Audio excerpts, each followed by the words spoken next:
Ата енеме айтпай туруп хижаб кийип алсам болобу? Себеби алар бул нерсеге өтө каршы. Атам менин көзүм барда хижаб кийүүмдү каалабайм деди эле.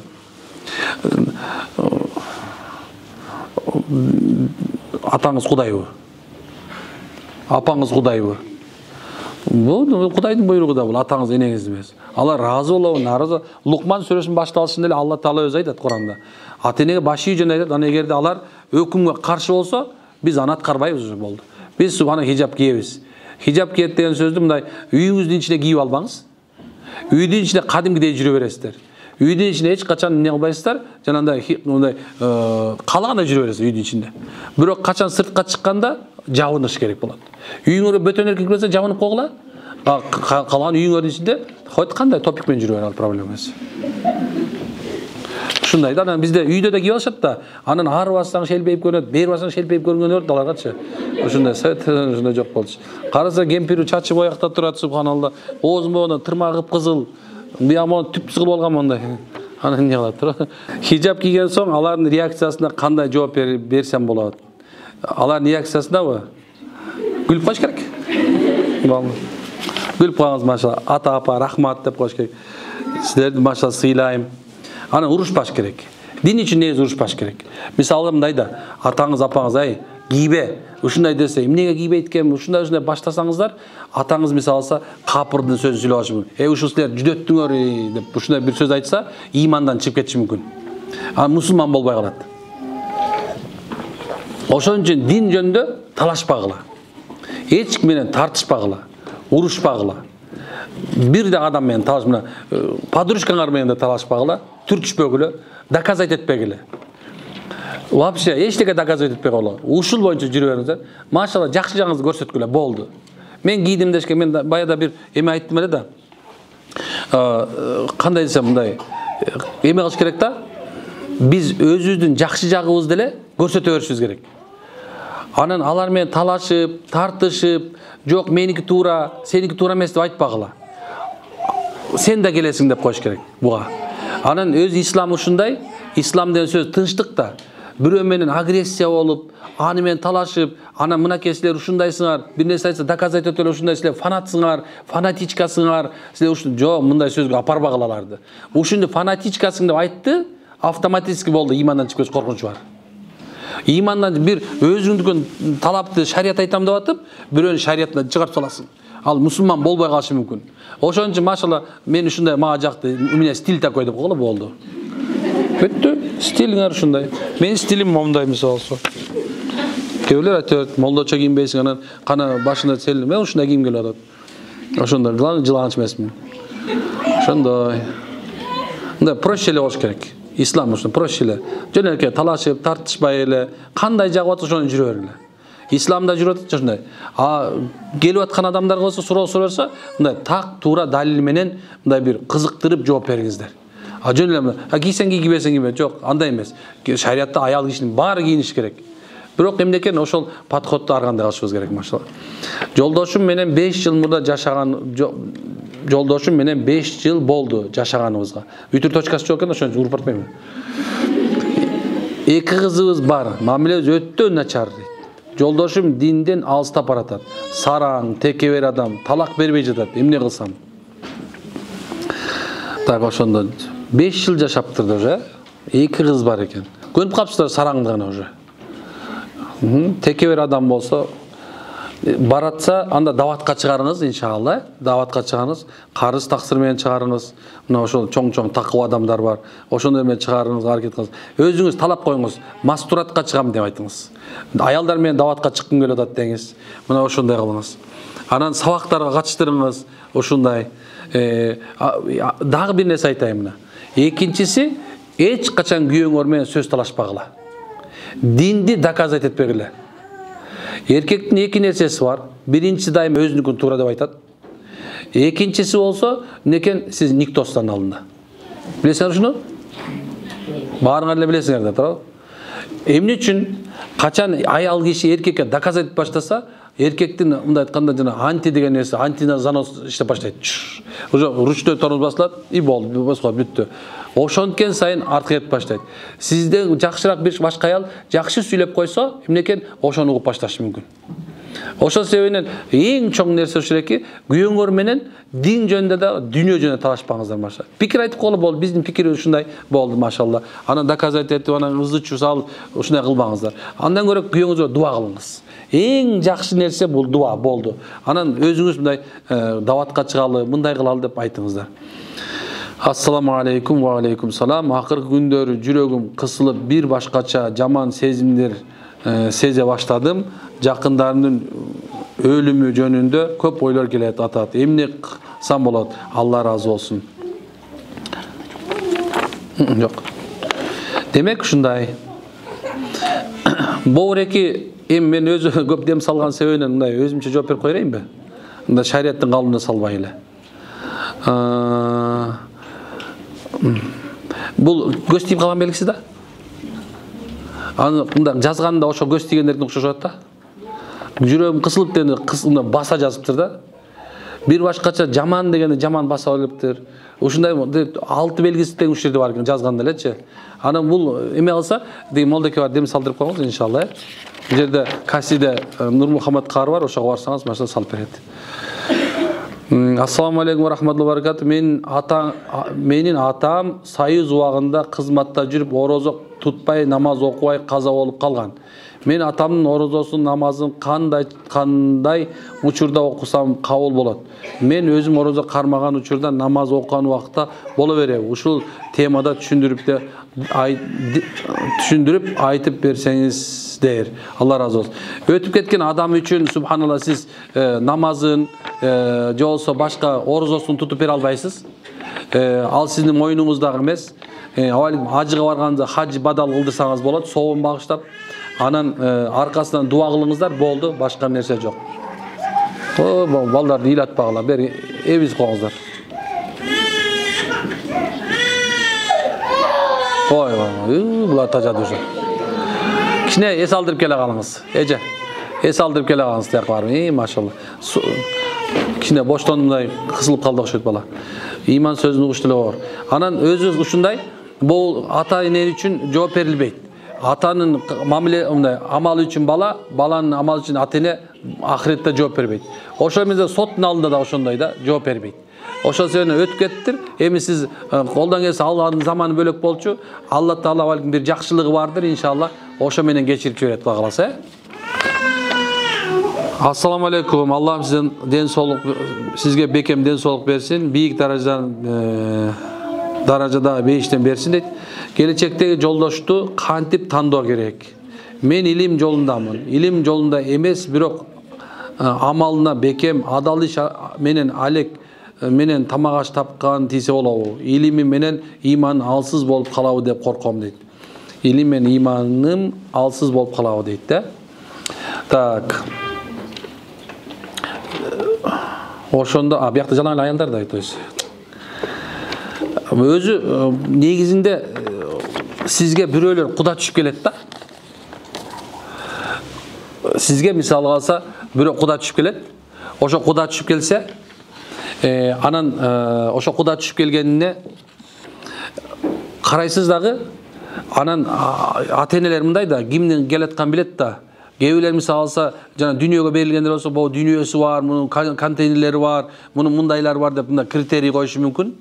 Анан жолсо иманды боло турган болсо, мындай моунун так бул намаз окуйт экен, 4 айга чыгып келиптир, илим алган экен, карабалта 1 ай болуп келген экен, ушундай экен деп айтат. Анан кийин сиз карайсыз, адеп акылы кандай экен дегенде, анан макул болоордун алдында элдерден сураштырат.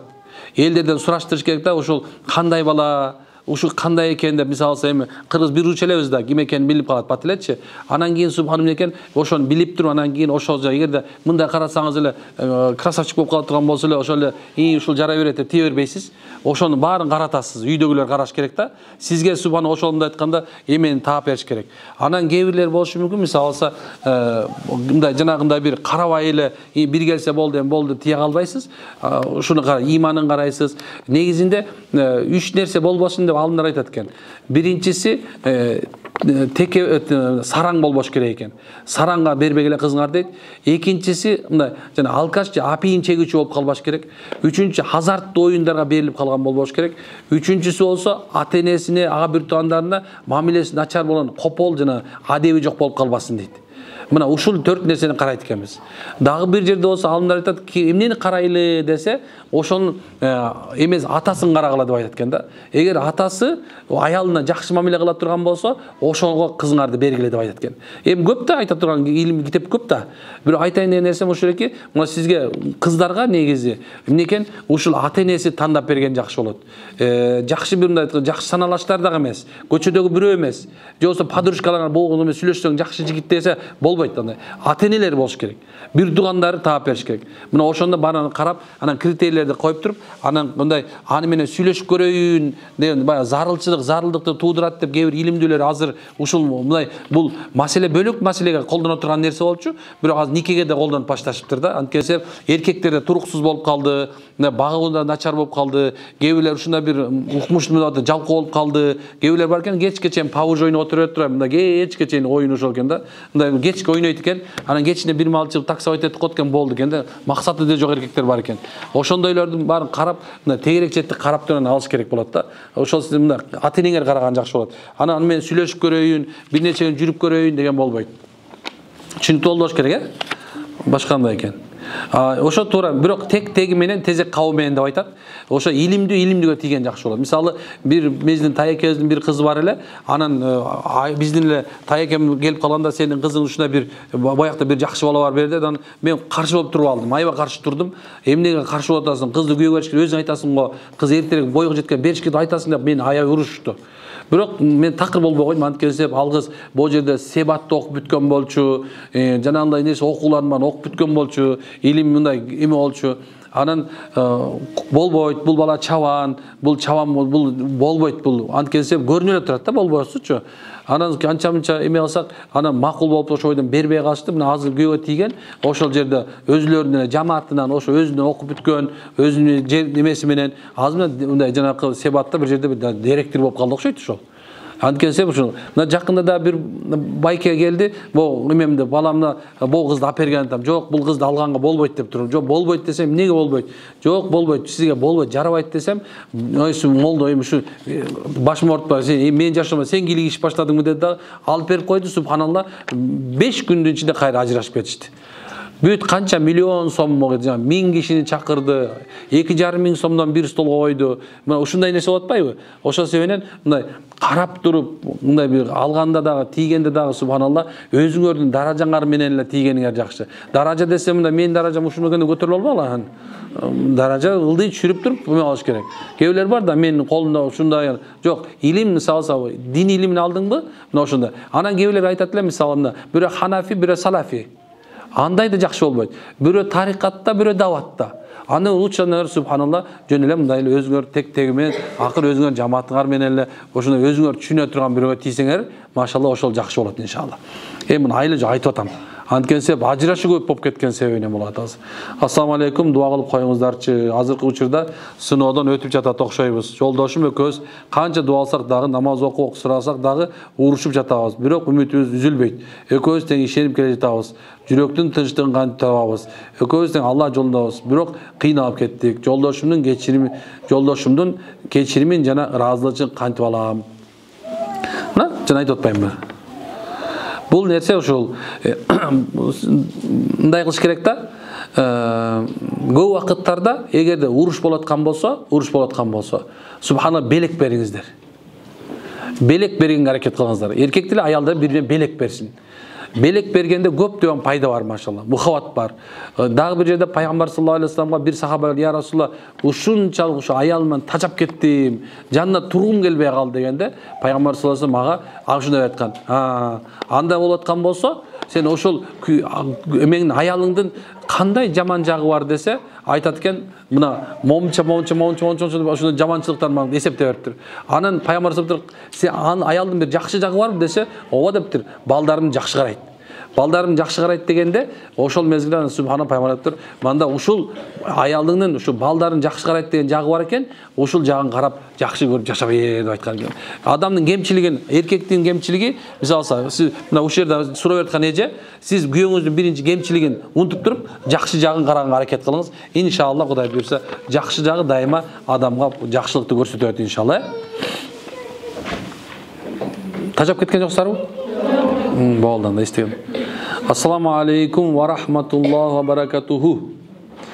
Мен атасы жок өскөн элем. Турмушка чыктым. Кайын атам ичкенден кайын энеме кол көтөрөт. Болушам деп жаман көрүнүп калдым. Мени дагы 9 жылдан бери сөгүп 3 жолу кол көтөрдү. Жолдошум мага болушуп атып, мамилелери да бузулду. Жолдошум аябай сарсана болом. Алла Тааланын алдында кандай жооп берет деп. А мен кайын атама болгон сый урматым кетип, аябай көңүлүм калды. Кандай кылсам болот? Атасы жок өскөнгө тай жагында өсүп, алардан да көп жаман сөз уккам дейт. Машалла. Бул сизде пайгамбарыбыздын өмүрү бар экен. Пайгамбар саллаллаху алейхи ва салламдын жашоосу бар экен. Демек, пайгамбарыбыздай кылышыбыз керек. Эмне кылышыбыз керек экен? Мындай айтканда, кечирип, анан түшүнүп коюш керек экен. Кечирип, анан түшүнүп коюу деген кандай? Ар бир адамдын өзүнүн деңгээли болот. Ичкен адамдын өзүнүн деңгээли бар. Ичкен адамдын өзүнүн деңгээли бар дегеним, субханалла, көптөгөн ичкен адамдар 12 жаман касиетке ээ болуп калат. Ошонун бирөөсү алын акылы кетип калат. Акылы кетип калгандан кийин ал жаш болобу, чал болобу, мындай айткан сүйлөгөн сөзүнө, ойлоп аткан ишине жооп бербей калат. Ошол себептен эмнекен муну түшүнүп коюш. Бул акылы кем экен деп коюш керек. Жанагында билесиздер го, кээ бир жиндиканада жатып, жанагында кээ бир мынтип акылы жок жүргөндөр бар го. Ошол кол көтөрүп аткан болсо, бул акылы жок бирөө кол көтөрүп алды деп коюңуз. Ошол эле бирге эле дагы бирөөсү 12-чисин эстеп калыптырмын. Эмнеге жакшы адамдардын көз карашында ал эмнекен дайыма наадан, акмак көрүнүп калат экен. Ошол себептен наадандан, акмактан эч качан акыл сөз чыкпайт экен. Ошол себептен шариятыбызда 10 түрлүү адам тозокко буйрулган. Тозокко буйрулган дегенибиз ошо арак маселесине тиешеси бар 10 түрлүү адам тозокко буйрулган. Ошонун бирөөсү ичкен адам. Эгер ал адам өлүп кете турган болсо, мушрик акыбалында өлөт. Ошол мезгилде карасаңыз, өзүнүн аялына жакшы мамиле кыла албаган ичкич адам кантип эле өзүнүн баласынын келинчегине жакшы мамиле кылсын? Эгерде өзүн өзү тыя албаган адам кантип балдарына жакшы тарбия бериши мүмкүн? Ошол себептен сиз кечирип коюңуз дегенибиз, акмактын дабасы сүкүт деп Али радиаллаху анху айткан. Акмакка дайыма сүкүт кылып коюш керек, унчукпай коюш керек. Демек, сиз ага кыжалат болбоңуз. Бирок жакшы мамиле кылганды унутпаңыз. Анткени себеп анын баласына да турмуштасыз, анын баласынан балалуу болуп атасыз, машалла. Эми көрүп атасыз, жаман чыкты. Эми Кудай Таалам сизге башынан эле ушундай бир эмени көрсөткөн эмес экен. Көчөгүнү деле биз бир кыздын окуясын ушундай катын окудук. Өтө кейиштүү окуя. Бул бир эле сиздин үйүңүздө эмес. Азыркы мезгилде ушундай адамдар көп. Анан кечирип коюңуз дагы, анан түшүнүп коесуз, түшүнөсүз, анан кечирип коесуз, болду. Анан калган өмүрүңүздү узарта бериңиз. Анан бул үчүн дагы кыямат күнү жооп берүү бар экен, аныгы бар. Бирок ар бир адам Алла Таала ушундай көрүп билип туручу да, мисалы ата-энени сыйлаш керек, кайната кайненени сыйлаш керек. Биз сыйдан мындай үзүлүп калбашыбыз керек да, сыйлашыбыз керек деп биз шариятта айтабыз. Аларды сыйлап, алардын ордун берип, аларды аталык, энелик макому деп коебуз да, орду бар экенин унутпашыбыз керек. Дайыма сыйлашыбыз керек. Ошол эле мезгилде алардын кээ бирде акмак боло турган болсо, аларды сыйлай беребиз, бирок кезде субханалла өзүбүздүн жообубузду беребиз деген сөз. Монда жок, бул жер туура эмес. Ал туура эмес кылып аткан ишине эмнекен биз туура, сиздики туура деп коюп өзүбүздүн кылабыз да. Анткени эмнекен акмак, алкаш болгон болсо, анын кылган ишинин баардыгы тескери болгон болсо, кандайча биз жакшы нерсе кыла алабыз, ушу нерсе. Бирок кечирип, анан түшүнүп коюш керек. Күйөөңүзгө рахмат, сизге болушуп атканда. Чанда эркек болот азыркы заманда, өзүнүн келинчегине болушкан чандал эркек. Сиз жакшы күйөөгө тийипсиз, машаллах. Мен турмуш куруу жөнүндө сурайын дегем. Азыркы учурда эки жигит колумду сурап жатат. Биринчи бала имандуу, намаз бар, хафиз. Бала экинчи болсо илими жок, жөнөкөй бала. Экөөнү кыя албай жатам, кой атаң көр. Кандай чечим бул? Экөөнү тең мен бир нерсени карайын. Экөөнү тең адеп ахлагын караңыз. Адеп ахлагын карап коюңуз, машалла. Эгерде адеп ахлактуу болсо, бу жөнөкөй илими жок балага намаз болсо тийип кете бериңиз. Эгерде биринчисин мындай айтканда имандуу намазы бар, хафыз болсо, бирок субханалла адеп ахлагы жок болсо, андага тийбеңиз. Макулбу? Аны эгерде экөө тең адеп ахлагында жакшы болсо, анда берешендүүлүгүн караңыз. Кайсынысы берешен? Сизге биринчи келгенде субханалла гүл менен келдиби же гүлү жок келдиби? Гүл менен болгондо берешенде турабы? Берешен. Ошондой. Эгерде мен тамаша иретип айтып койдум, бирок берешендей каралсын. Эгерде ошо берешенде март боло турган болсо, экөө тең март боло турган болсо, адамдар арасында кадыр барктуусун караңыз. Мына ушундай карап, анан кадыр барк жагынан да, адеп ахлак жагынан адамдардын арасында мындай сөз өтүмдүү, адамдар сыйлаган болсо, мына ошонусун карап турмушка чыгыңыз. Машалла. Эгерде бир кишинин акына кирип кайган болсок, артынан сүйлөп, мисалы, өзүнө барып кечирим сурасак, чоң уруш чыгып кетиши коркунуч болсо, кандай кечиримди алсак болот? Артынан сүйлөп, өзү бул жөндө көп нерсе, 4-5 немесин билебиз, бирок колдон келсе, машалла, ошол адамдан барып кечирим сурап койгон жакшыраак. Чоң уруш болсо деле. Анан кийин мындай чоң уруш болуп, үй бүлө ажырап кете турган негизде отурган болсо, жок, жөн эле барып кайра жакшы мамиле кылып, аны менен жакшы мамилеңизди түзүп койсоңуз болот. Жаш балдарга өзгөчө жаңы тили чыгып жаткан балдарга кантип Алла Тааланы таанытсак болот? Кеңеш айтып коюңузчу, кетиңизчи сураныш дейт. Аллам сизден ыраазы болсун. Жаш балдарга субханалла биз бир нерсени үйрөтүп кереги жок. Жаш балдарга, мына балдарыңар бар да барыңар. Силерди карап жон. Бала көзү менен, кулагы менен. Биринчи колу менен тааныйт, анан оозу менен тааныйт, анан көзү менен тааныйт, анан кулагы менен тааныйт. Ошол себептен балдар дайыма силерди карайт, бизди карайт. Биз кандай болгон болсок, ошондой болот. Демек сиз пайгамбардын сүннөтүндө тамак жеп аткан бисмиллахир-рахманир-рахим, альхамдулилlah, астагфирулlah, үйгө аткан бисмилла, чыгып аткан бисмилла деген сөздү көп айтып, балам кел айтып коелы деп чогуу айтып, ушундай өзүңүз менен кошо чоң айтышыңыз керек. Кыргызда алма шагынан алыс түшпөйт деп бекер айткан эмес. Сиз кандай болсоңуз, о сиздин тегереңиз деле болот.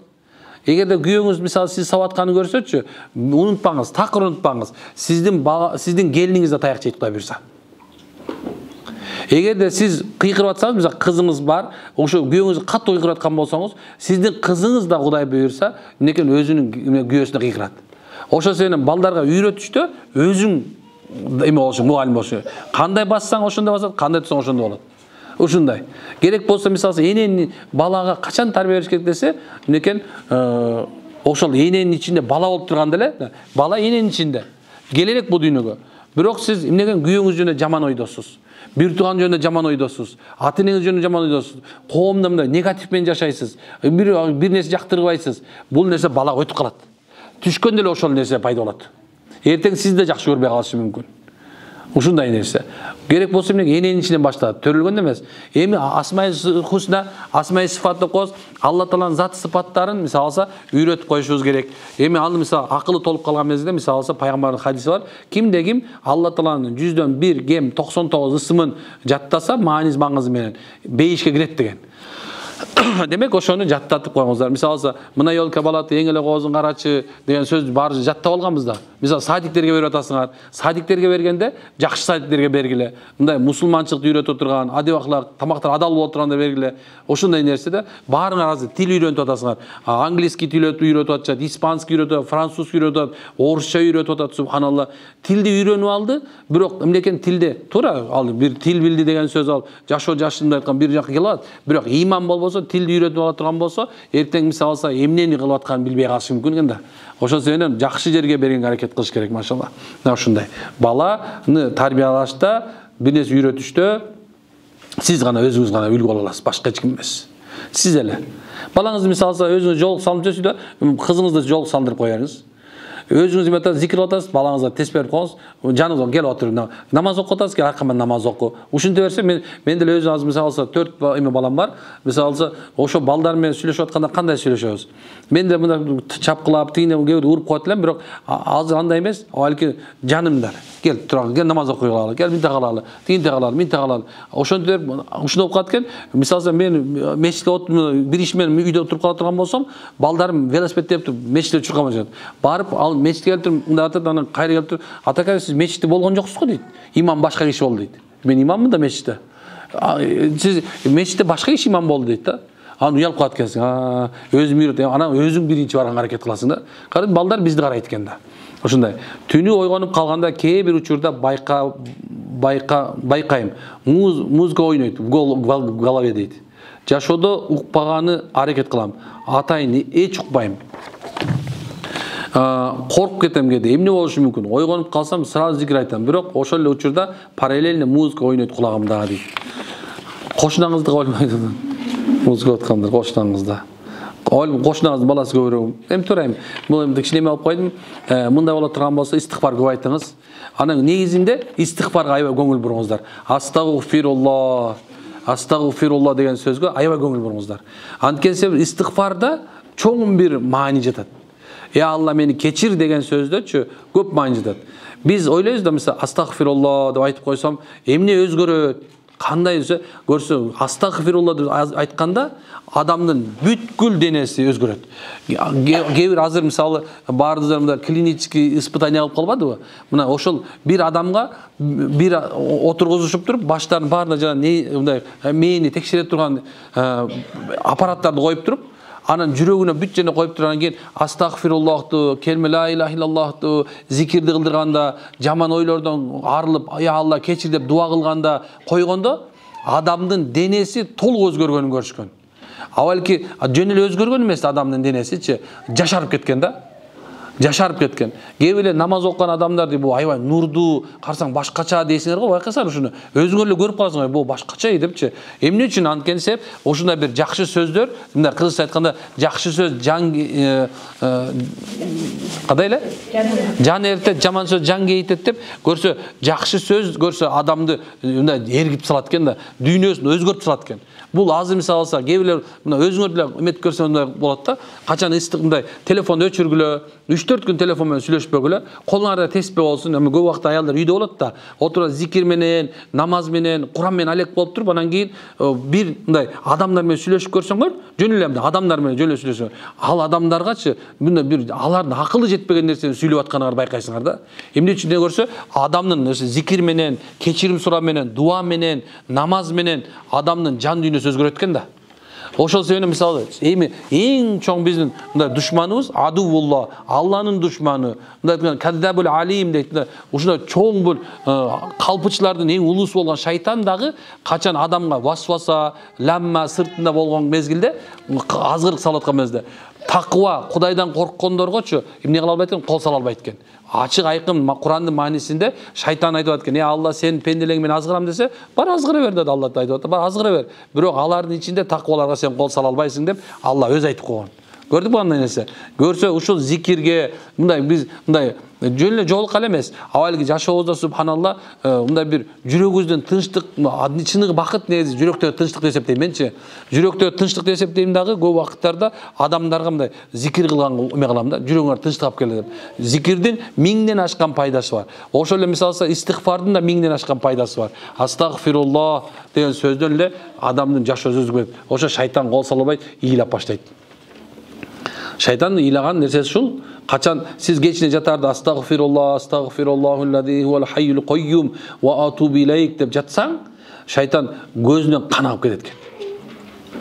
Кан агып кетет экен. Мен бир күн кечке аракет кылдым дейт экен буга. Муну жок кылган аракет кылдым. Бул болсо субханалла, эмнекен Алланын алдында бүгүн кечирим сурап салды. Бүгүн кечке күнөө кылдырган. Эмнекен биз Алла таала ушундай экен да, биздин оозубуздан чыккан эле сөзгө турат. О Кудайым, кечире көр, мен сени сүйөм деген сөз эле чыксынчы, о Кудай кечир, мен кемчиликтүү менен оозунан сөз чыкты, бүттү экен. Күнөөң жок экен да. Мына азыр бияка жазылуу да. Бул күнөөбүз болчу. Истигфар айткан мону окут экен. Периште жазып аткан периштелер Алла унутуруп салат экен күнөөбүздү. Мына ушундай. Биз жумуш боюнча нааразычылыгыбызды өз ара сөз кылып коебуз. Бул учурда күнөө болуп жазылабы, жазылбайбы? Шептерге, эгер акыйкат болсо, бул мубахка айланат. Акыйкат, чыныгы, чын болсо ушул. Анда эмне экен? Бул чын болсо, мубахка айланат. Мубах дегенибиз жанагындай шариатта улуксаат болуп калат. Бирок ошол сөздү айтышыңар керек болот өзүнө. Түшүндүңөрбү? Арамдан мубахка өтөт. Эмне үчүн? Чын болсо, мисалы силердин акчаңарды жеп атса, айлыгыңарды кесип атса, уурдап атса, ошо мезгилде муну нааразы айтыш керек болот. Эгерде андай кылбаса эле, бирок тигини карасаң, тим эле сөйрөйүп, шеп болуп алганын карасаң деп муну өзүнчө бир сөздөр мод аркасынан мимик баңгилиз карасаң, тиги бүгүн чөтө башкача кийим кийип алыптыр, биздин акчабызды жеп алып атат да деп айтасыңарбы? Ошондой кылып айтсаңар, анда күнөө болот. Намазды туруз боюнча айтып бердиңизчи. Бир окуп, бир кылып калып кетип атат дейт. Биз айттык, намаз туруз боюнча намазды субханалла кимдерге оор болот? Кимге оор болот намаз? Намаз субханалла чыныгы иман зайыф адамдарга оор болот. Ошол себептен менекен намаз жеңил экен кимге? Имандууга. Иманыңызга бекем көңүл буруңуздар. Мына сабактарга чыккыла ушундай субханалла намазды мындай приоритет катары көтөргүлө. Кандай десек, мына намаз окубай кала турган болсом, бул каза болуп кала турган болсо, эртең Алланын алдына барган мезгилде бир хукуп тозокто күйүп калыш коркунучу бар. Намаз бул некен мусулманчылык менен капырдын ортосундагы дубал. Намазы жоктун дини жок. Ушунча деңгээлде да намаз денидеги баш сыяктуу. Демек, намаз окубай калсаң, сен никто катары сезиңсиң. Мен азыр намаз окуп калсам, мен никтомун, мен эч ким эмес экенмин. Кудай алдында кантип жооп берем? Мен намаз окубай жүрөм. Киммин негиз деп суроо бериш керек экен да. Ал өзүнүн нафсиң менен, өзүңдүн жеке каалооң менен урушуун үстүндө болуш керек экен, субханалла. Анан ошондой мезгилде мындай айтканда нафси аммара бар, нафси лаума бар. Ошол бул эмек ушундай экен да, биздин нафсибиз субханалла бизди жеп бүтүрөт экен да. Бирок өзүң жемелей турган нафси болот да. Өзүңдү айткан, ушу мен туура эмес жерим, мен муну баланчадан кеммин, туура эмес кылып жүрөм мен ушу жерим деп, өзүңдү жемелеп, өзүңдү өйдө койбой, субхан кээ бар да мындай айтканда, мен тиги кара намаз окуп жүрбөймүнбү десең эле болду. Сен жүрөгүңө нифак кирип кетти. Деп туруп эле 200 кирип кетип калат. Бирөөдөн эч качан өзүңөрдү өйдө койбогула. Бирөөдөн өзүңөр эч качан өйдө койбо. Анан байкада баары буудай мен саман деген сөз бар да. Саман эмне кылат? Саманды мындай айтканда мал сарайга жанында бир малдын алдына салат. Малдан соң ошону салып коет. Ал мал тепсей турган керек болсо чөп болуп желбейт турабы?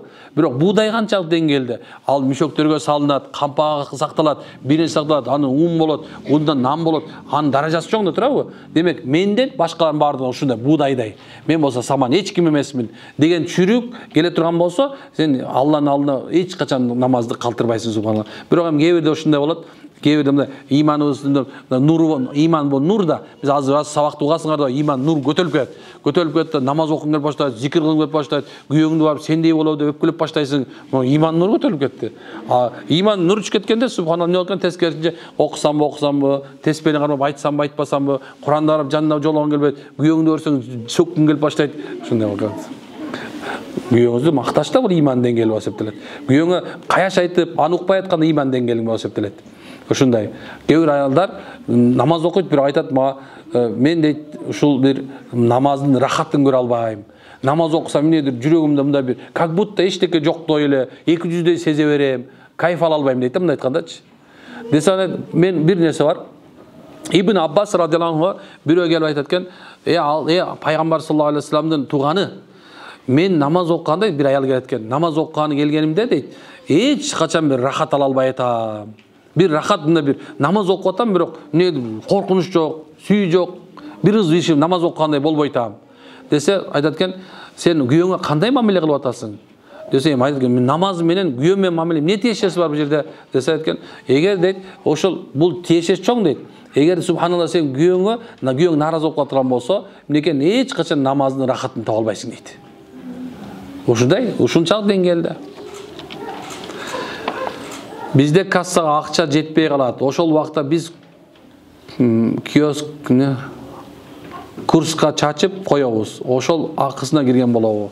Касса курска чачып коебуз. Мунуса түшүнө албадым. Эмне курска чачам? Жок. Чачып экен. Балким эми мен мындай болушу мүмкүн да. Эгер мен түшүнүп болушумдай да. Мисалы доллар боло турган болсо, ошол мындай айткан сом тыйым менен эметип ортосунда бүтүргөн кошуп турган кетирип кеткен да, туурабы? Эгерде ушундай дайыма практика болуп аткан болсо, ошону чачылып кетип аткан болсо, анда дурус эле. Эгерде субханалла алып туруп анан кийин бир нерсе коротуп салган бирөөнү кылсаңыз, анда субханалла эмес. Ушул курска чачылып атканын хозяйкаңар же болбосо хозяин билсе, анда эч нерсе эмес да. Эгерде билбестен чачып кое турган болсоңуздар, ошол нерсе мындай адатий бар да, адат. Ошо менен чачып жүрүшкөн. Анда эми эмес. Бирок эгерде ошол нерсе өзүңөр акчаны алып туруп чачсаңыздар, анда арам иш кылып бирөөнүн акчасына кирген болуп каласыздар. Мага карыз адамдарын мен ичимен кечип койгом, бирок ал адамдын мүмкүнчүлүгү бар бергенге, ал адамдан кайра сурашым керекпи? Ооба, сурашыңыз керек. Мүмкүнчүлүгү бар болсо, карызды адам бериш керек. Карыз жөнүндө аябай коркуш керек. Карыз өзү мындай бир бүткүл мындай шейит, согуш болду. Канча сахаба өлүп кетти. Коюп атышат. Пайгамбар саллаллаху алейхи вассалам bir sahabanın жанына келди. Жаназа окуйын деп атат. Жаназа окуйын деп атат. Сурат экен, мында кимдин карызы барбы десе, айтат экен, мага карыз десе, пайгамбар саллаллаху жаназа окуй койду. Шейиттин бардык күнөөсү бирок карызы кечирилбейт. Ошол себептен карыз алдыңыздарбы? Карызды бериш керек. Карызга көңүл бурбай кое турган нерсе эмес. Карызы бар адам өтүп кетти, некен жаны асман менен жер ортосунда илинип турат деген дагы бар. Ушул себептен карызга аябай көңүл буруңуздар, бериңиздер. Канчалык Аллага жакын болуу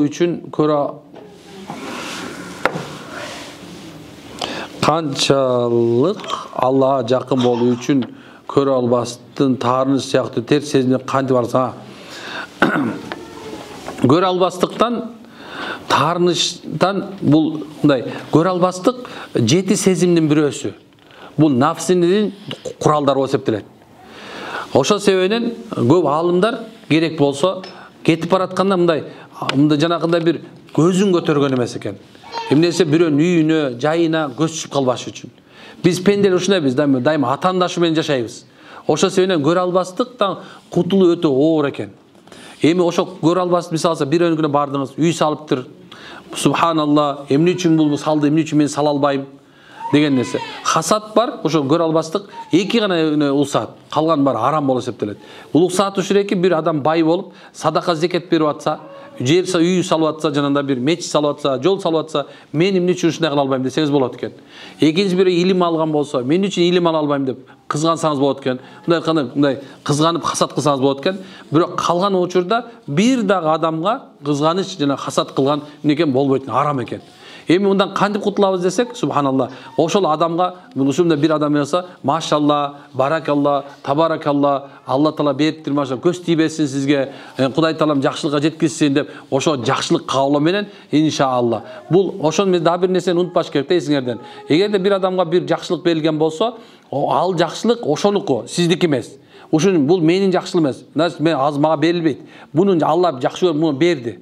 Демек ушуга эмне экен? Ыраазы болушуңуздар керек экен. Ушинтип койсоңуздар эле батыл утуп кетесиздер. Анан эми мүнөздүн мындай айтканда субханалла бирөөнү таарынуу деген нерсени кетириш өтө оор. Бир күнү мындай бир хикая бар экен. Бир аалым бар экен. Дайыма токойдун жээгинде ушундай бир келсе, бир арыстан келет экен, экөө ойнойт экен.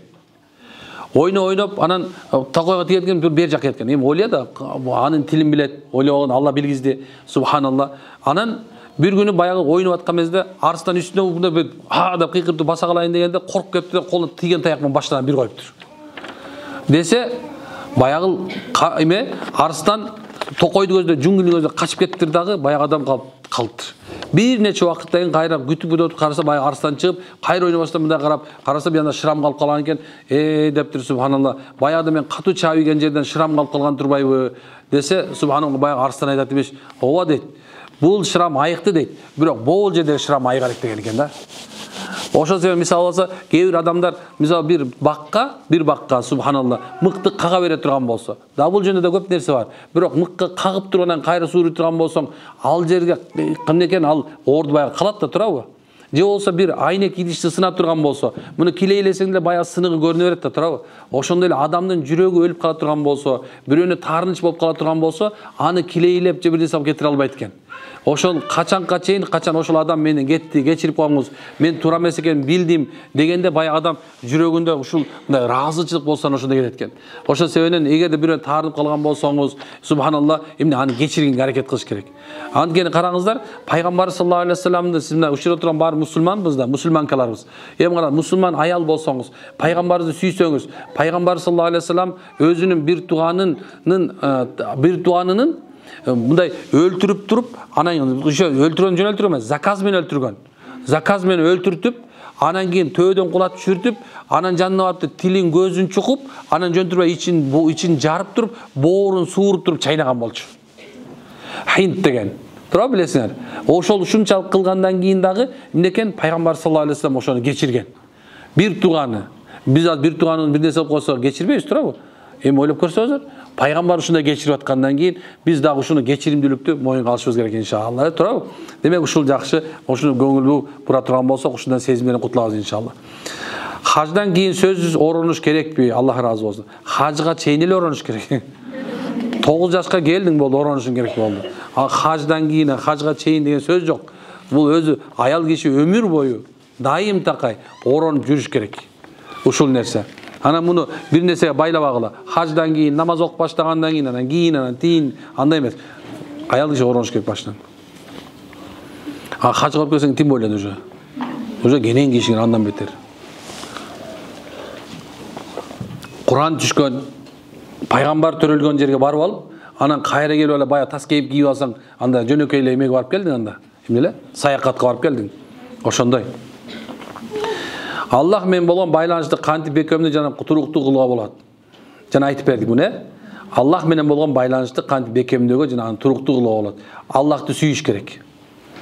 Мен дайым айтып берем да, мындай жолдо кетип баратканда кээ бир адамдар мындай, мен кандай десем, балким биздики сизге жакпай калышы мүмкүн, бирок мындай да, Алла менен сүйлөшүш керек. Дайым такай дуа кылып туруш керек. Я Алла, сен мени билесиң. Мен бул жерим кемчилигим бар. Ошону оңдоого аракет кылып атам. Эми сен мага жардам берчи мага о жерден. Эми ушинтип эле жүрө беремби? Момундай кылсам жакшы болот эле. Бул жерде момундай пландарым болуп атат. Бояк жактан өтүп койчу, жол ачып берип койчу мага. Бул жер сен билесиң да, мени көрүп турасың, сен мени угуп турасың. Эми ушундай эле өмүрдү өткөргөм мен. Мага мындай бир жакшы күйөө бер, мага балдарды бер, эми күйөө бердиң, бала бердиң, эми ынтымак берчи деп мындай Алла менен дайыма Кудай менен сүйлөшүп туруш керек да. Мындай көп убактарда биз Алла менен мамиле кылат десе намаз учурунда эмес. Биз 24 саат Кудай менен бир болушубуз керек да. 24 саат. Ошол жакшы болот иншалла. Ошон үчүн көбүрөөк дуа кылыңыздар. Руханий өнүгүү жана жүрөктү тазалоо үчүн күнүмдүк кандай амалдар аткарса болот? Бизге Аллах түзүп берген уже 5 маал намаз. 5 маал намаз. Аны Алла айтып атат. 2 мезгил мага жетиштүү болот дейт. 2 мезгил мага жетиштүү дегени эмнекен? Эртең менен күн багымдаттан күн чыкканга чейин, асырдан шамга чейин. Алла таала эң жагымдуу. Мына ушул убакыттарда зикир кылыңыздар.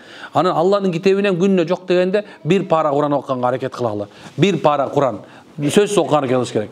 Андан кийинкиси дайым такай ушундай амал кылып жүргөндөр менен бирге болгонго аракет кылыш керек. Амал кылган аялдар менен бирге болгула, амал кылган субхана аялдар менен жүргүлө. Ошондой бир мындай жанагындай курстарга кирип алыңыздар, чогуу жүргөнгө аракет кылыңыздар. Күйөөлөрүңөр менен отурганда субханалла иман сөзүн сүйлөгүлө. Ошол менен мындай ушундай нерсе бар. Анан кез-кезде жүрөгүңөргө боштондук берип туруңуздар. Дайым такай ошого кирип кетип турган болсо, сүңгүрүп кетип турган болсочу, жашоонун кызыгын унутуп каласыздар.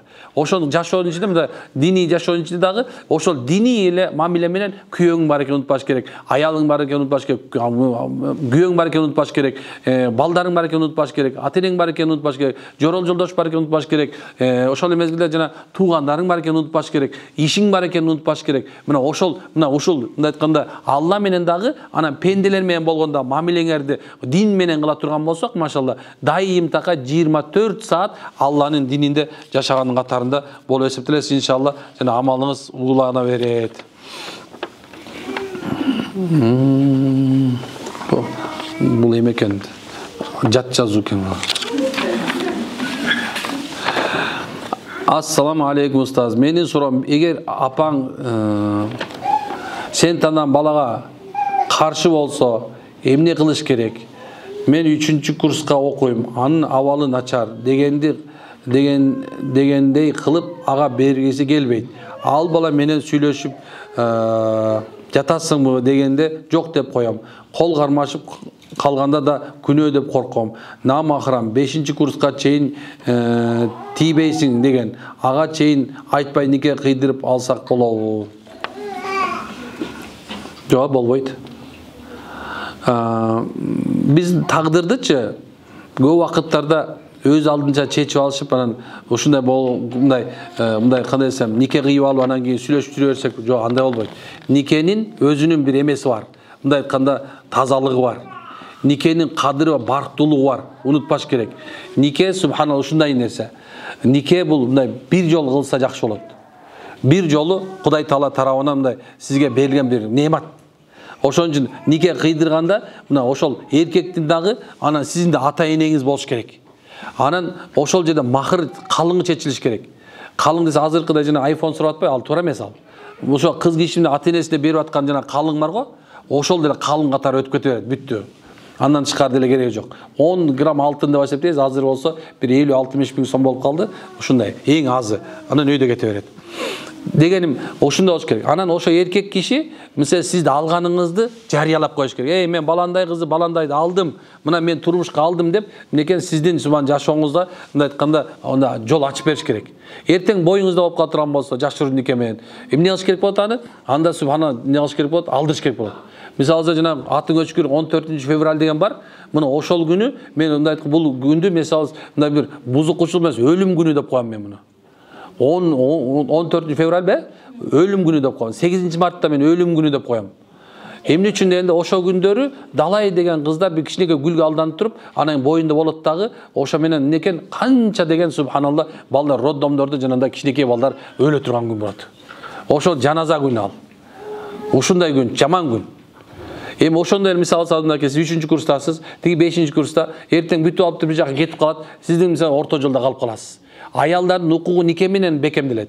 Качан нике алган эткенден кийин, некен атаң, энең баары билиш керек. Анан эгерде энеңиз бул эмесин жакшы эсептейм.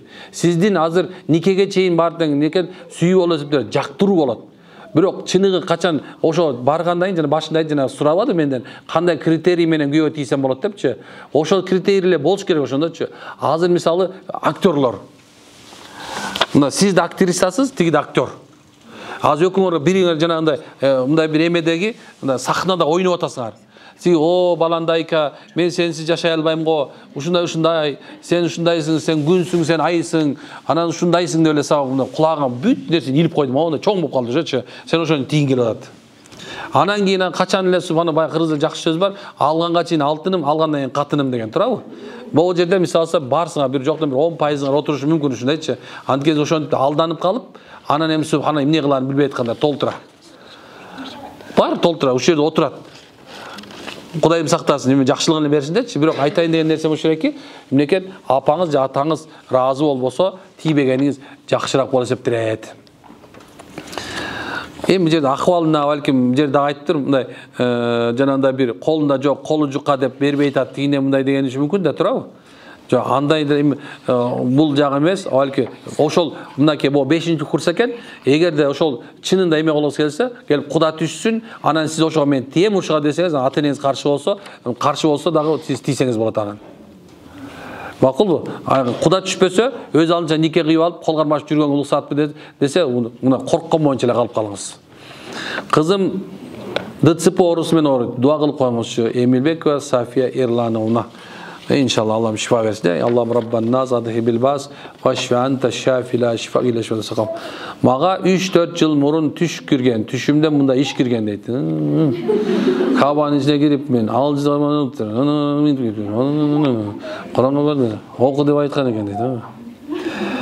Ben tüşleri hoşuna ameliye kılam.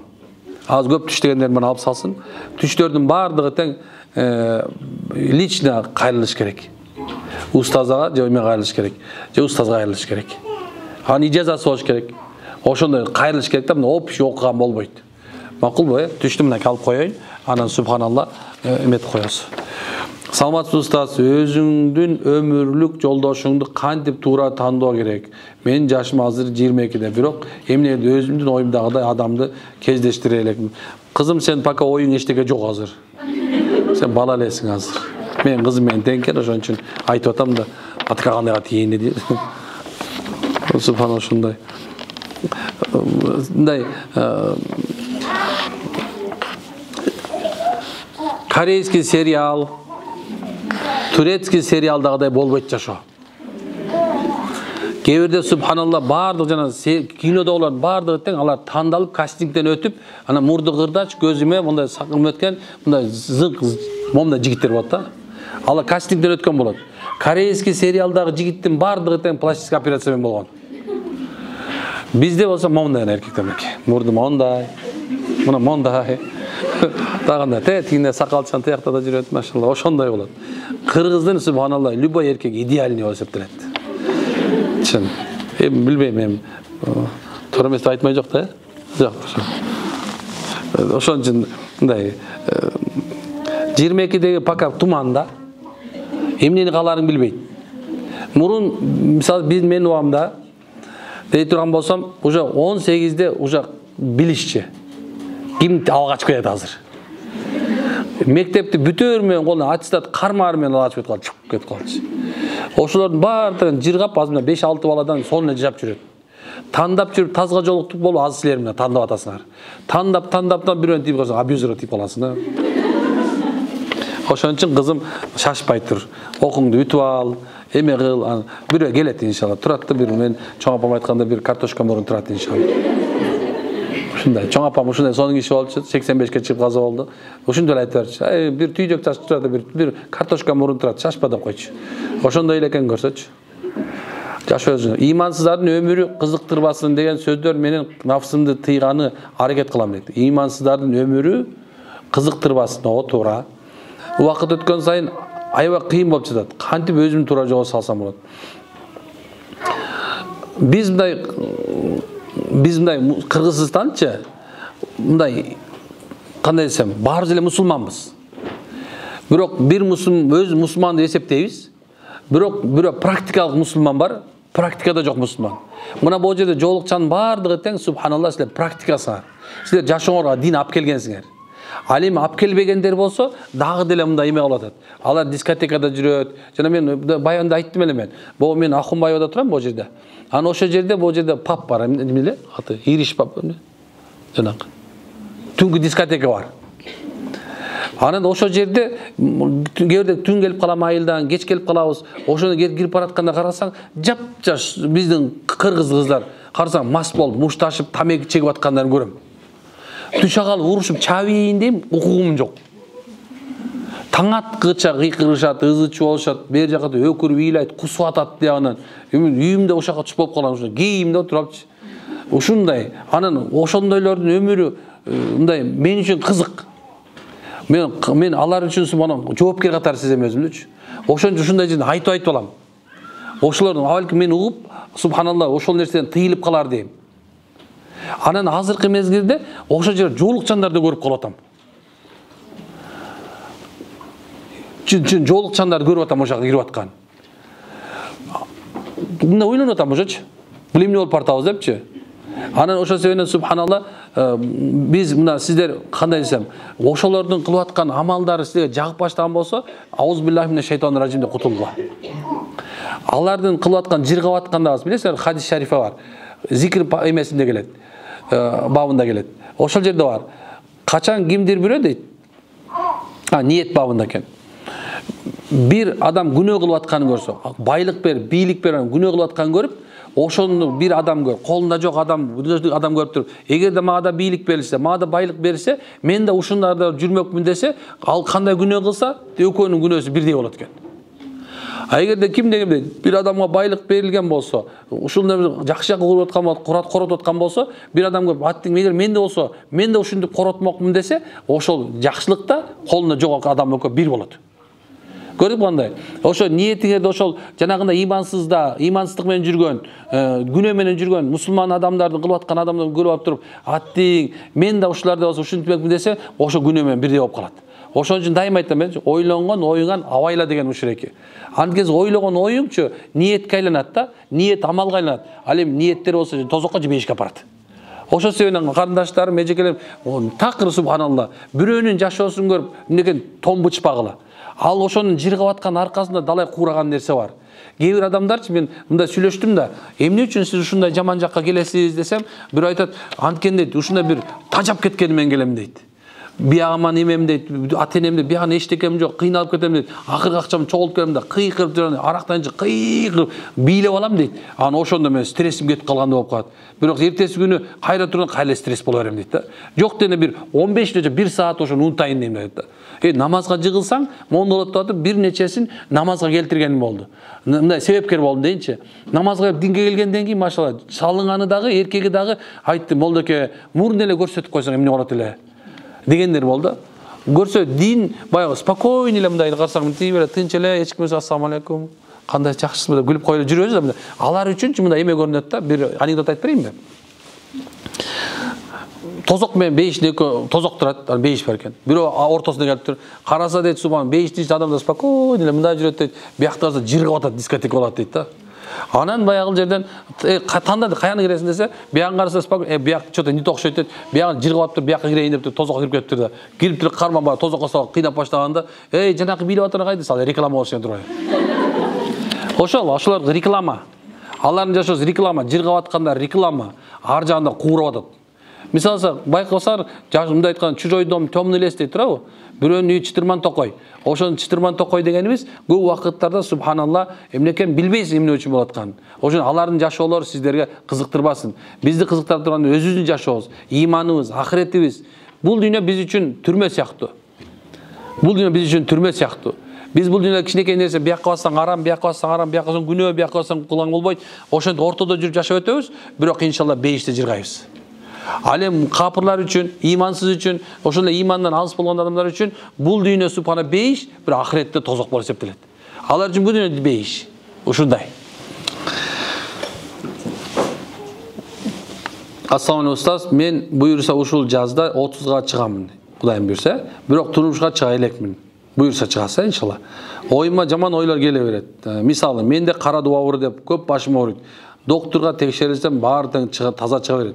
Сизге кандай жолуп дем салдырып, аделе дагы бара албай калган суроом жооп алсам болот. Сизге чоң рахмат. Алла таала разы болсун. Сиздин докторуңуз, сиздин молдоңуз күйөөңүз болот Кудай кааласа, күйөөгө тийсе ушун баары кетип калат. Жок калат, машалла. Анан эми көп убакыттарда ушул нерсеге эметебиз. Мына көп убакыттарда мындай иш кылам, анан тигинде мындай кылам деп атып өмүрүн өткөзүп жатасыңар.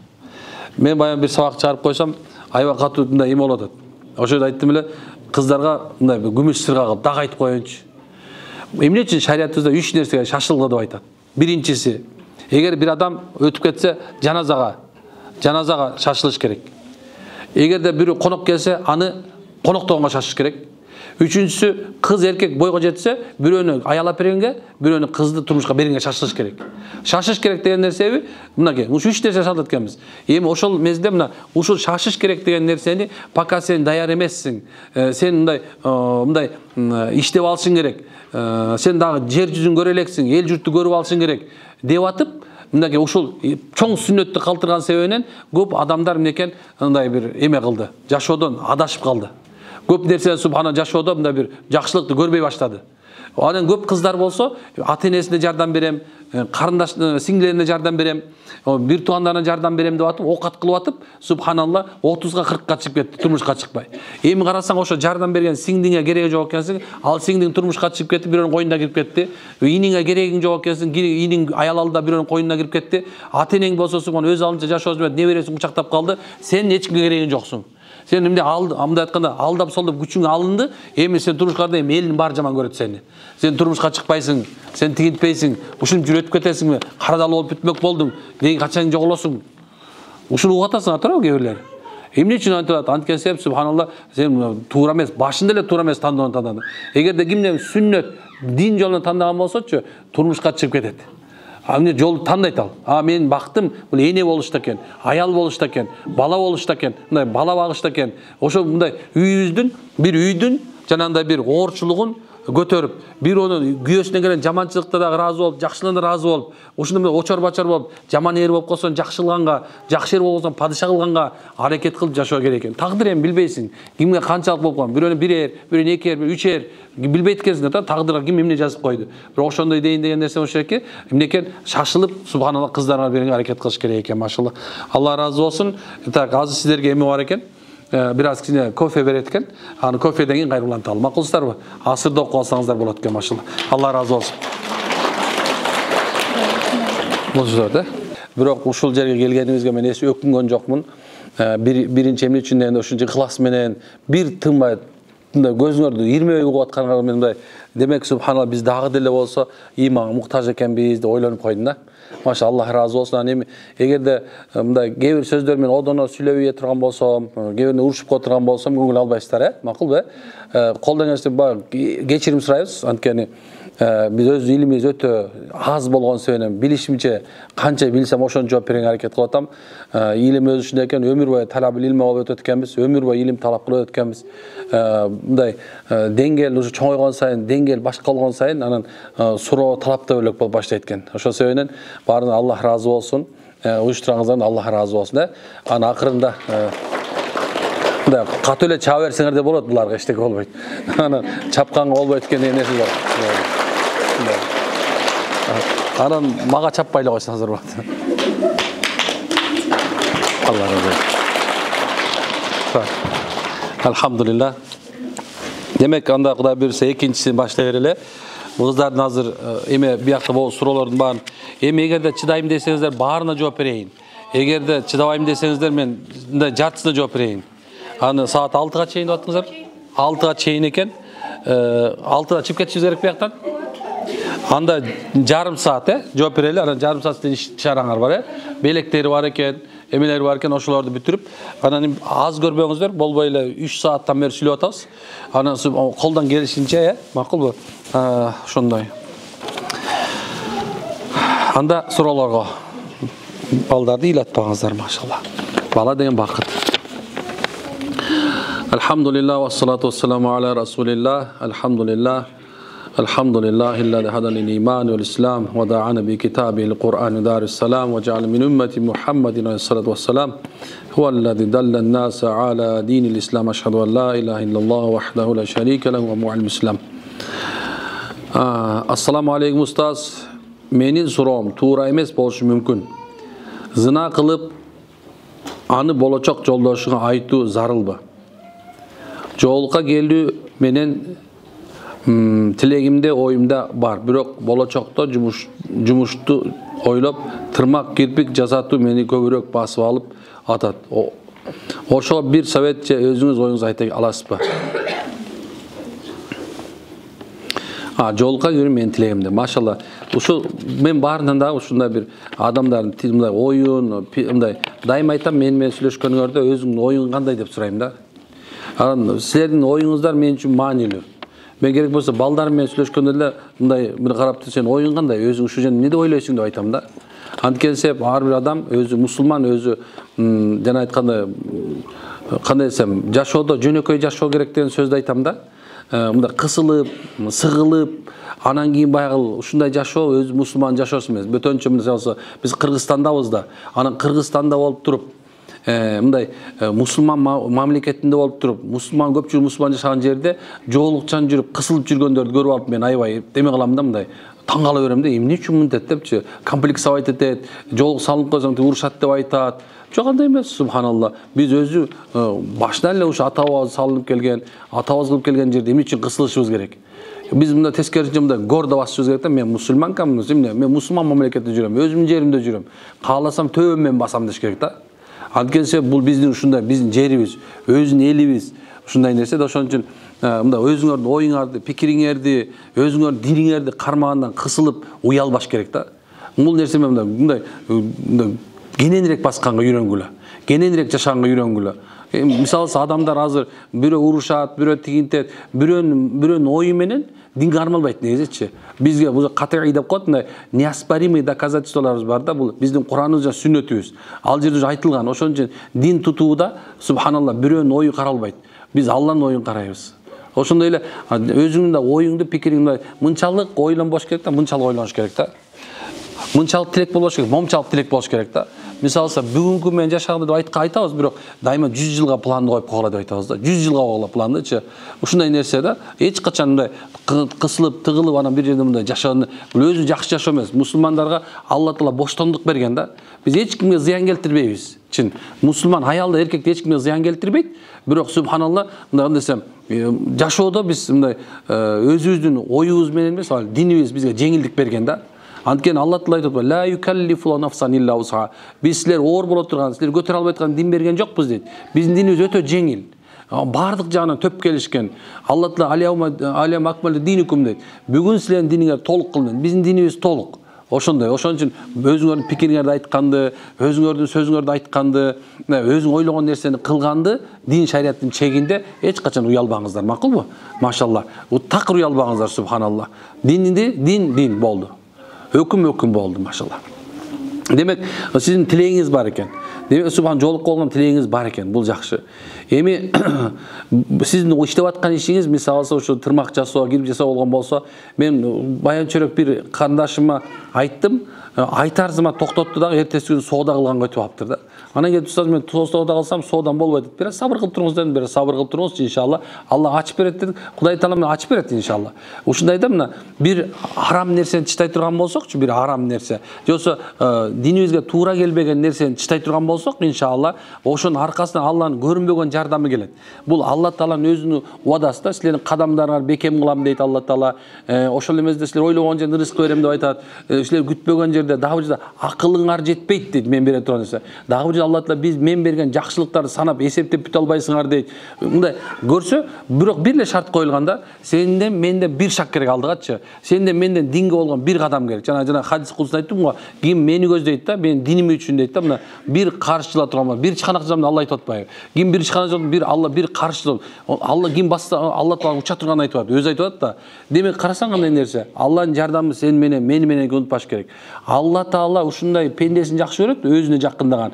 Эгерде сен мисалса жолук салынат деле, мисалса мындай карасаң, мындай модный экен. Жок, бул шариятка алып кийин кененирээк салынып койдуң. Бияк мындай алып койдуң. Мындай карасаң жакшы көрүнүп атат. Жок, жок, бул Аллага кандай жакшы көрүнөт. Так диним кандай деген экен. Ушундай ой менен өзүңдүн мындай айтканда динде өнүгө бере турган болсоңчу, мындай көп убакыттарда диндер бияктагылар эмне дейт деп кылынбайт. Мисалы, эл эмне дейт деп дин тутулбайт негизичи. Мен айтып берем, эл эмне дейт деп уят кылабы. Уят бар да, мисалсачы, кой баландайдын кызы деп койбосун. Мындай айтканда бир эртең күндө намысым менен барайын, кой ушундай деп эл эмне дейт деп ошону айтабыз. Эл мындай айтканда элдин арасына чыгып, ажаандан кыйкыр өкүр, ар ким мушташып, жана бетин тытып, жана келе соңдом деп ушундай кылып атса, бул эл эмне дейт дейбиз. Бирок динге келгенде эл эмне дейт деген өтпөйт уже. Ал Аллах эмне дейт деген келебиз. Аллах эмне дейт деген ушундай. Ал эми ушундай болсо, мындай арамдан бул тырмак жасоо, кирип жасоо арам деп айта албайм. Бирок мисалы сиз жасап атасыз, жасап атсаңыз, мисалы ошол жерде деле, мисалы хижаб кийип, ошол эле мезгилде намазыңызды окуп, ушуну эле кыла берсеңиз болот деген сөз. Мен көп айтып коем, мисалы динден алысырактар келип жасатып атат, ушундай нерселер кылып атат, ушундай кылып коебуз. Анан эми мусулман аялдар өз алдынча мисалы ушундайларды, мисалы жанагындай бир кандай боёнуу, жанагындай бир эме мисалы бар да, кээ бир ооруп каласыңар, өз мезгили бар го ооруй турган. Ошол мезгилде мисалы бирөө эме кылып алды, кына коюп алды, чачын эметип алды, ал эчтеке эмес экен. Бирок ибадаттык маселесине келгенде, кайра мисалы мындай эме кылса болот да. Эми жеңилдикти айтып атам да силерге, жана ушу боло берет экен деген сөз эмес. Айтайын деген нерсем, колдон келсе, муну кыла берсе болот. Бирок мындай азыр эле чытай коюп, башка иш кыла албай калышы мүмкүн да. Кээ бирлер мисалы чытап коюп кыла албай калышы мүмкүн. Азыр кыла бергин дагы, эртеңки токтотуп салгын. Качан бир момент боло бер мени. Макулбу? Анан эми бул зына деген нерсе бул аябай жаман. Бул зына деген абдан жаман. Алла Таала Куранда ла тaqraба зина, зынага жолобогула деген да. Мен жана башында айтып аткан нерсе 3-курста, жана 5-курста баланы жакшы көрүп калдым деген болбодубу? Мына ушул да. Мына ошереки мынакей, мына азыр эми мисалы эртең күндө нике кыйдырган күндө деле алейкум субхан ошол бала безответственный болуп туруп, ошондой болуп туруп, мына өзүң сен намысың болуп туруп жоголуп кетиши мүмкүн, жок болуп кетиши мүмкүн. Биз исламда аялдарды эмне үчүн коргойбуз? Эмне үчүн кызды үйдө 40 жерден тыюу деп айтат? Анткени себеп субханалла, кыз биз үчүн биздин намысыбыз.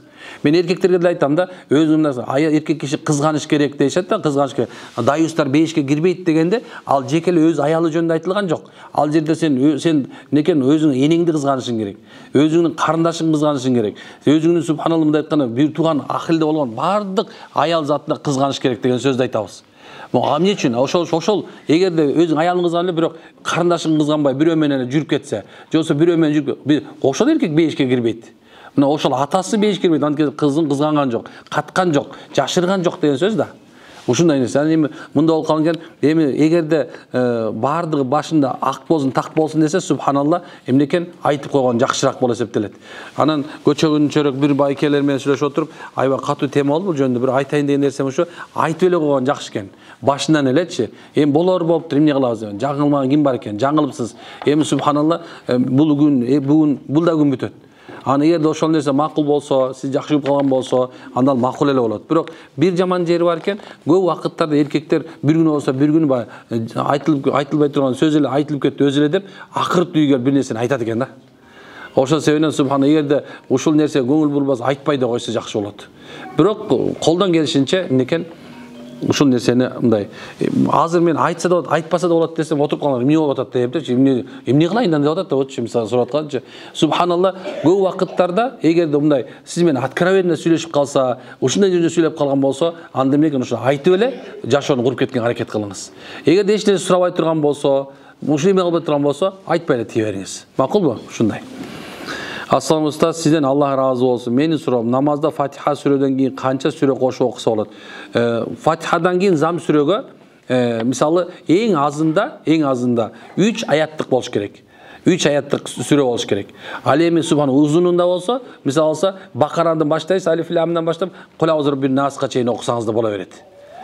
Түшүнүктүү? Бирок эң азында 3 аят, эң узунда, мындай узун аяттардан 1 аят болуш керек да, узун аят. 1 аят, эң кыскасы 3 аят. Ал эми калганда болсо, калааны кошо бересиз. Аял киши сажда убагында Алладан дуа тилектеп кыла берсе болобу? Кыргызча эле фарз, сүннөт намаздарда. Фарзда жок, кандай кылган болбойт, сүннөттө да андай кылган болбойт. Сиз субханалла нафил намазда гана саждада эмне кылсаңыз, дуа кылсаңыз болот. Нафил жана тахажжудка турасыңар го, ошондой мезгилдерде. Нафилдерге.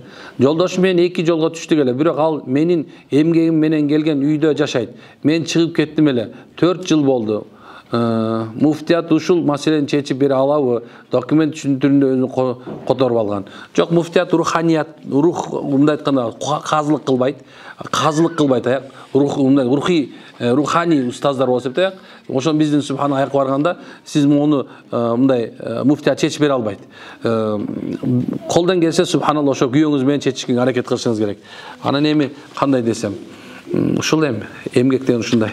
Өзүнө өткөрүп алган болсо эми закондуу түрдө аны колуп кала берет экен. Бирок сотко берсеңиз да болот. Сизден Алла разы болсун суроо. Менин уулум даватта чыгат, 5 убакыт намаз окуйт, иншалла. Бирок багымдат намазга эч тура албайт. Кандай амал кылыш керек? Кыйынчылык менен тургузам намазга дейт. Эми баарыбыз эле башыбыздан өтөт мындай. Дайыма такыр намазга багымдат калтырбагандар кол көтөрүлөчү? Жок. Пайгамбар саллаллаху алейхи ва саллям bir günü bir vadi deydi, bir qoqtuğa gelip turup kaldı. Qoqtuğa turgan mezgilde Bilalga aytdı, Bilal erteң men Bagımdatqa turguz bizdi, azan ayt dedi. Emneken Kuday жалгы ушундай экен, эртең менен Bilal radıyallahu anh көздү ачса эле күн чыгып кетти. Пайгамбар саллаллаху алейхи ва саллям баян айтат экен, Пайгамбарыбыздын тогуну я Расулалла күн чыгып кетти. Билал эмне болду экен, күн чыгып кетти. Эми бул коктудан тезирээк кетип калалы деген. Бул коктудан тез, бул шайтандын коктусу экен. Деп ошол жерден айтат экен, Алла Таала бизге бүгүн иншалла садака кылды. Алла Таала жеңилдик бериптир. Бизди эс алсын дептир деп, эмнекен ошондой бир шартты айтып, кээ бирде инсан уктап кала тургандыгын, чарчоодон, да бир нерседен боло турган жөнүндө айтылган бар. Бирок эми атайылап эле уктап койсо күнөөкөр боло берет. Assalamu ustaz, men bir bala менен таанышкам. 2021-2022, анан 2024 сүйлөшүп бир жума биз бири-бирибизди сүйүп калдык дейт. Бирок биз бири-бирибизди көрө элекпиз дейт жашоодо. Сүрөттөн ошондой болсо ошо баланы сүйүп калыптырмын. Bir ай чогуу жүрүп, 2 жолго түштүк. Күндөн күнгө кыйкалы атам, кыйналып атам, аны ойлоп, кээде сагынып ыйлайм.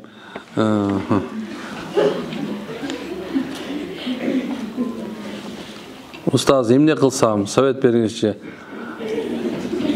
Ağa katып байланып калыптым, рахмат дейт. Бул сүрөт не экен э? Ya, Allah bir. Çok ondan yürek. Жүрөк болду. Tartqanda oşan tartып kaptır. Сүрөттөн сүйүп калды. Bir ay мени чогуу жүрдү, сүрөт менби? Сүрөт мен 2 жолго түштү. Машалла, машалла. Канчадасың кызым? 11 класс окуйт, Да. Bu toq suyu da bu. Азыртан 2 жолго түшүп качып кетсе, кийиндери жыргатпайт.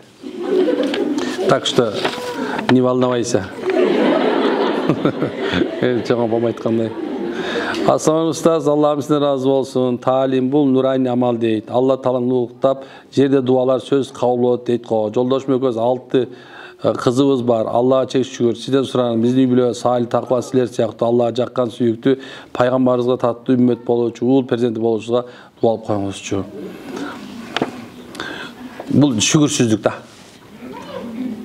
Бул шүкүрсүздүк бул. Таарынбаңыз да, урушабаш мен азыр мынакей. Мен жездем Раматта өтүп кетти.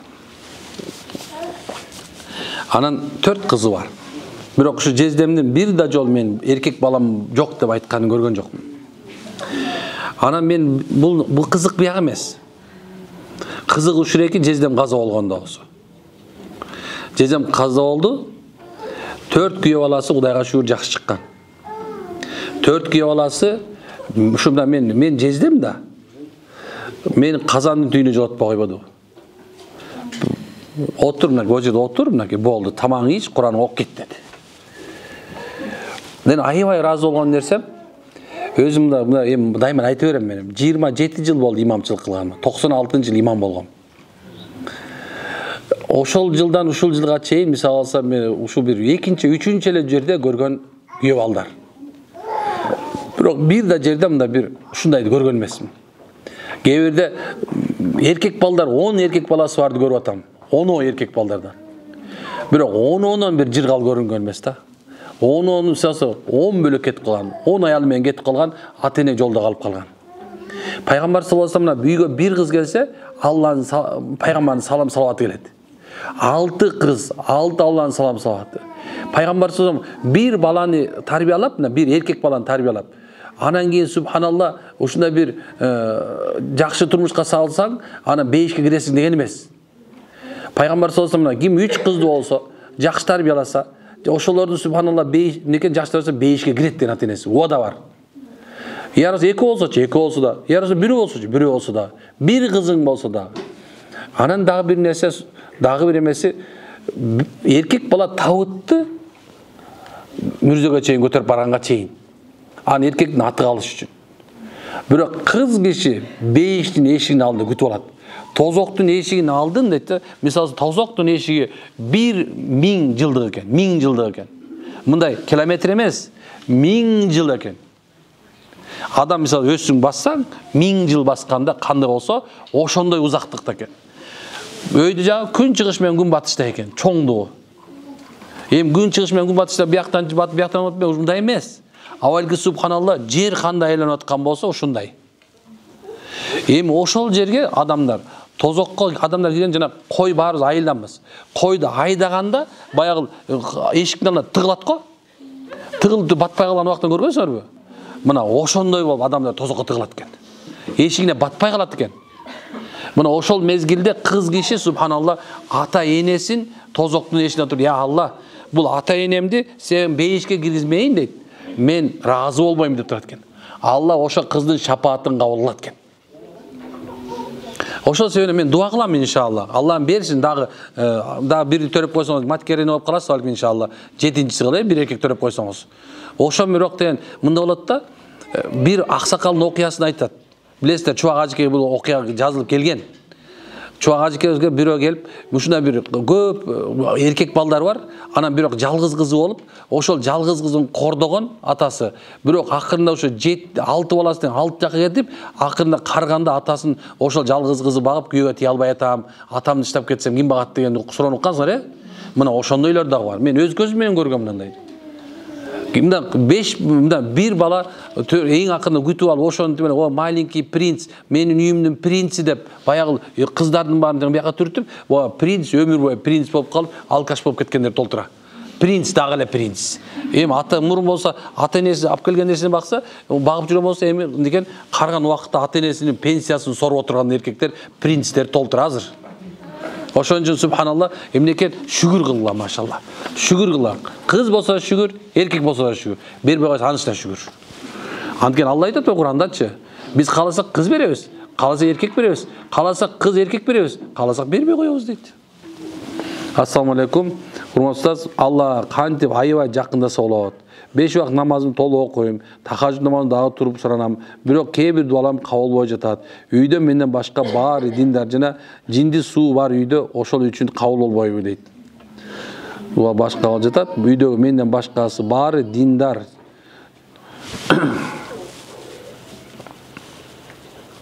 Жок, субханалла, сиз уже Аллахка аябай жакын турбайсызбы? 5 мал намаз окуйдун, тахажжудка мен такыр тура албай калам кеберде. Сиз вообще олиялардын намазын окуйт экенсиз, машалла. Амин, амин. Анан кээ бир дуалар кабыл болбой жатса, значит, пока убакыты келе элек. Алла Тааланын өзүнүн бир мындай бир закону бар. Алла кааласа дуаны азыр берет, кааласа эртең берет, кааласа бир нече убакыт туруп берет, кааласа эмнекен ахиретте берет иншалла. Алланын ушундай закону. 6 түрлүү нерсеси бар, бирок мен 4-төн айтып атам да. Мына Алла кааласа азыр берет, кааласа эртең берет, кааласа бир нече убакыттан берет, кааласа субханалла эмнекен ахиретте берет. Бейиш менен сүйүнчүлөм иншалла. Ошол үчүн азыркы болуп аткан акыбалыңызга ыраазы болоңуз. Мисалы кээ бирлер бар да, менен бир бала даватка чыкты. Анан даватка чыгарганын алдында айттым деп, "Алла даватка чыксаң, Алла баарын берет" деп койдум. Анан эми айылда болсоң, бая чыгарып кетейин дейсиң деп байкушту. Ойлоносуң, бая тигин оңолуп кетсе экен дейсиң. Анан кийин эле эме кылып даватка чыган айтып сурат, "Алла баарын берет", "Эми баарын берет". Макул, хорошо. Анан чыгып келди, 3 күндөн кийин бир күн мешитке келдим. Жок баягынын. Анан келсем, бая үйүнө "Эмне мешитке келбей калдың" десем, айтат, "Сиз айтпадыңыз эле баарын берет" деп. Алла мага баарын бербей койду. Эмне болду десем, мен $600 $300 берип кой дейт. Көрсө ал чыгардында машинеси бузулуп, анан ошо машинесинин коробкасы бузулуп калыптыр да, ал мезде дорогой болчу мешитке. Чынын ошол эмем оңолуп калса экен деп ойлонуп туруп көрсө $300 берип койду, $300 жетпей атыптыр да. Ошондой болуп, андай ойлобош керек. Алла Таала субханалла кандай жол менен берем билбейсиз. Мисалса кээ бир аялдар мындай кыздар мисалы турмушка чыкканда жакшы күйө берсе экен, ушундай бай жашасам экен. Билесиңерби субханалла, бай жашаш сөзсүз эле эмес. Адам мисалы эң мен алдымда көз алдымда ошол жерде мен караганда көбүнчөсү мага баргандар отурат, кыздар отурат, келиндер отурат, мен көрүп атам да. Анан мен өзүм кичине зрительный память бар. Мындай карап билип атам, билем уже ким баргандан бери билем азыр.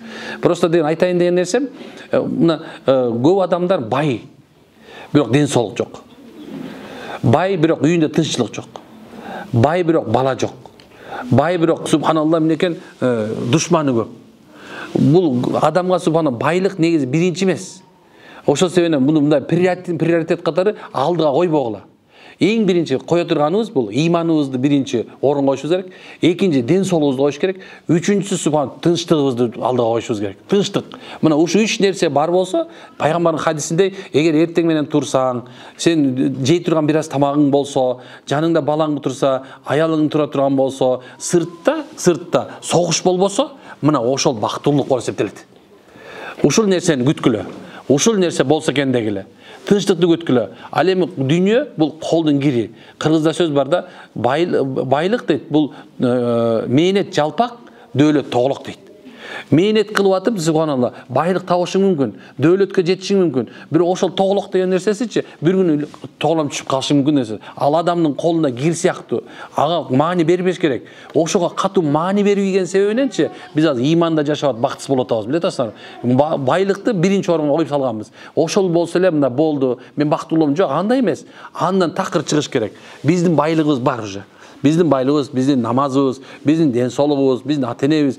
Негизинде адамдар менен мамиле түзүп билүү бул акылмандуулуктун жартысы. Эгерде ким адамдар менен мамиле түзгөндү билсең, адамдар жакшы мамиле менен жүрүп аткан болсоң, демек сен бактылуусуң. Сен адамдар менен сүйлөшө ала турган болсоң, бир адам уйга турган болсоң, акылдын жартысы бул. Демек бул берилиптир да, туурабы? Ушуну кайба көңүл бурушубуз керек. Жашоодо бул жашоо ушундай жашоодо убактылуу дегендерчи, мен мындай көз алдымда канча деген адамдарды койдум десеңиз да, канча адамды жуудум, анан бир күнү митип карап турсам, мындай жанында турган бир байке титиреп атып, молдоке сен корккон жоксуң дейт. Жок дедим, субханалла, өлгөндөн коркпойм. Негизи эле молдонучу өлгөндөн коркутуш оор да, өлүм менен коркутуш оор. Анткени дайыма өлгөн адамды жууй берип, анары тоголот, бери тоголот берип, күмүзөнчө кое берипчи, жүрөктөн өлүмгө болгон коркунуч чыгып кетет экен да. Бирок субханалла, мен да өлсөм кантип жооп берем деген коркунуч бойда кагылып калат да. Ошо сенин Аллага ыйман келтирген, ахирет күнү ыйман келтиргенде бөлүнөт. Аллага ыйман келтиребиз, ана ахиретке. Аллага ыйман келтиргендер жанагынтип ичип-чичип кечип болсочу, мындай жаман нерсе кылып жүрө берет. Ойлонбой жашайт. Ал эми ахиретке ишенгендер болсочу, мынекей койгок эмне болуп кетер экен деп жолугун салынат, кой эмне намазын окуйт, кандай болуп кетет экен? Жооп берүүдөн коркуу керек.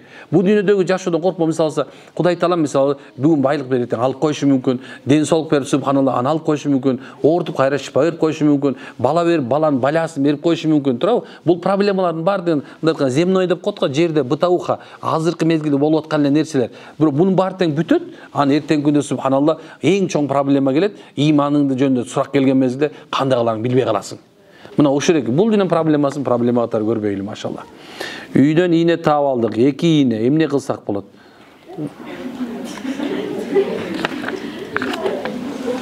2 ийне таап алыптыр. Кантип ыйманды ар дайым бекем алып жүрөт? Айттык. Жумуш убагында намаздардын только парзан окуп койсо болобу дейт. Апельсин, банан, уну жегенге болбойт агачы.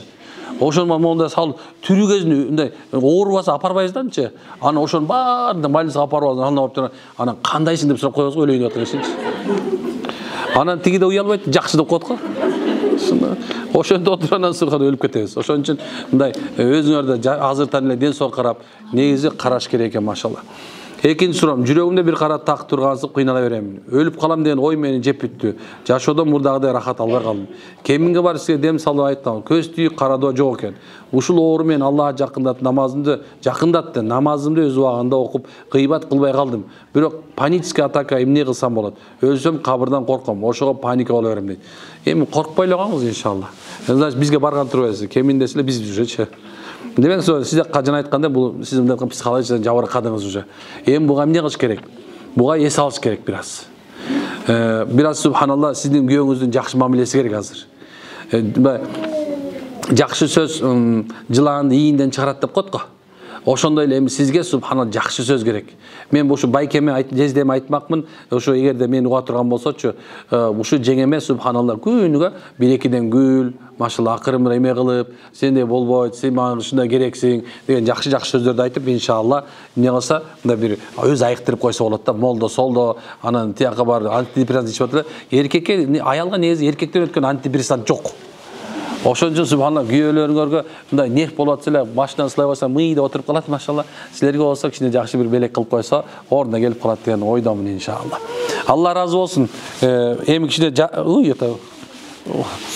ооба сурооңуздарга жетишпей калдык. Анан буларды болсо иншалла Кудай буйрса Инстаграмда прямой болот. Ошол мезгилден алып калып атам. Ошол жерлерге Кудай буйрса жооп берүүгө аракет кылайын. Аябай кыска жооп бергенде ушундай жооп бериш керек болот экен да. Аны мындай таразага салып туруп болот болбойт ыргыта бере турган болсом, азыр силер эме болуп каласыздар, кыйналып каласыздар. Анда азыр эмелер бар экен, машалла. Кандай кыласыздар ошону? Биякта жанагындай белек печкектери бар экен. Аны көп деле билбейм эмнесин.